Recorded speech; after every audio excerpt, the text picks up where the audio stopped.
Morning. I want to start by saying what so many of you have said. This is not about immigration enforcement. This is about terror. This is about retribution. This is about punishment. This is about vindictiveness. This is about giving a pretext to incite the Insurrection Act. And those of us who have been saying it have been accused of being using hyperbole. It's not hyperbole. All you have to do is watch what the president is saying and doing. And so I want to just start by saying as well that we've heard from Minnesotans who have said, we are so glad that you're here, that we need Americans to know what is happening. And I want to say, you are giving us inspiration.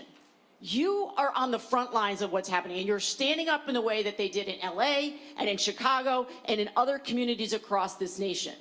And it is critically important when one of the senators from Minnesota says that you are the center of America's heartbreak right now. You are also the center of America's courage. And this is something that I need Americans to understand. We have to be, each and every one of us, more courageous in this moment.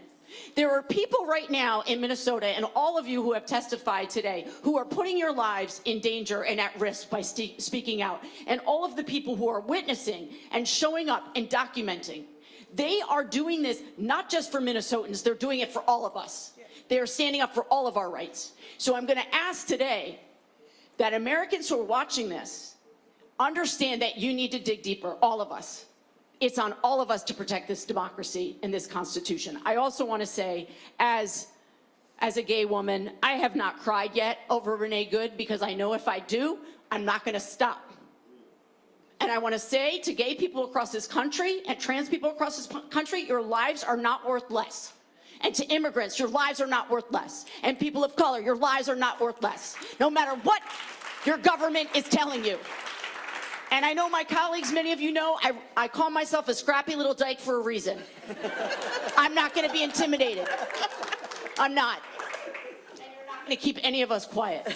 And we represent districts across this country. And I can tell you, I heard from Vermonters this morning, texting me, calling me, saying, thank you. Thank you. Vermont is standing with Minnesota. And I know that's true for so many of us here. So look. I think I want to go back to something that Mr. Mayel went over, because I think there's so much misinformation about what it is that we can do as Americans. Mr. Mayel, are people allowed to tell immigration officers that they don't agree with what they're doing? Yes, you're allowed to do that. Is it legal to blow whistles and honk horns to alert people of ICE's presence in your neighborhood? Yes, it's legal to blow a whistle and it's legal to honk a horn. Is it legal to peacefully record ICE officers in public? Absolutely. And what about following at a safe distance ICE convoys and reporting on where they are? Is that legal? If you're obeying traffic laws and not doing any unlawful conduct, it's legal to be on a public road driving your car. So they are trying to tell us that we are not allowed to exercise our First Amendment rights. Yes.